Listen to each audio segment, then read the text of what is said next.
20 years के age group के बच्चों का ले लीजिए, जितने छोटे हैं उतने ही बड़े हैं, इनके कोई फर्क नहीं पड़ा, है ना। अगर इतनों ने जन्म लिया है तो कमाने वाले भी कम नहीं है, वो भी उतने ही हैं। और फिर ऊपर जैसे आप एज ग्रुप लेते हैं, मान लिया कोई 60 से ऊपर है या 55 से ऊपर है, उनकी संख्या क्या होती जा रही है, कम होती जा रही है। तो इसमें ये बताता है कि जो पॉपुलेशंस है, पॉपुलेशन आपकी लगभग ऑलमोस्ट कांस्टेंट रहती है, स्थिर रहती है। That is the second constant population, स्थिर जनसंख्या। Last, declining population.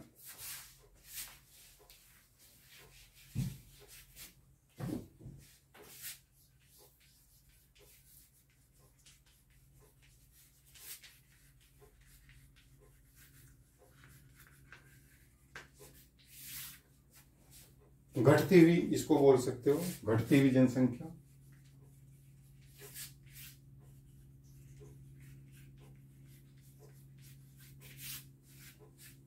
घटती हुई जनसंख्या। फॉर एग्जाम्पल्स जापान, इसका जो पिरामिड्स आपको दिखाई देगा वो आपको मैं दिखाता हूं।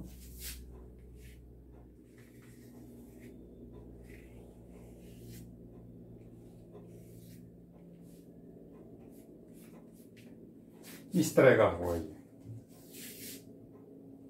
अगर आपको समझ में आ रहा है, ये जापान का पिरामिड है। Japan pyramid has a narrow base and A reduced top showing the low birth and death rates. पहले में क्या थी, birth and deaths equal. In this birth and death rate is low, इसमें कम है, कम ने जन्म लिया है ना, अपना ले रहे हैं, वही फिर बड़े हो गए तो ये परसेंटेज बढ़ गया, और बूढ़े भी आपके जो उसमें कम हो गए।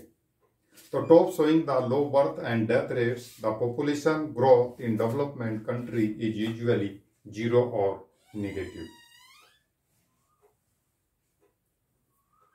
In previous chapter you have read birth rate is more in undeveloped country than comparison the developed country.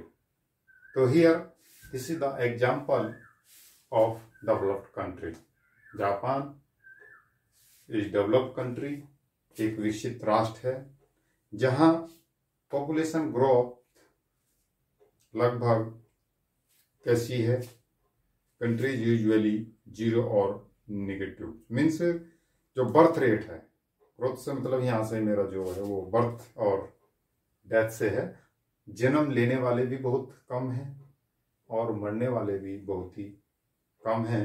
तो जनसंख्या वो धीरे धीरे बिल्कुल ही कम होती चली जाती है। तो आज के लिए इतना ही है। नेक्स्ट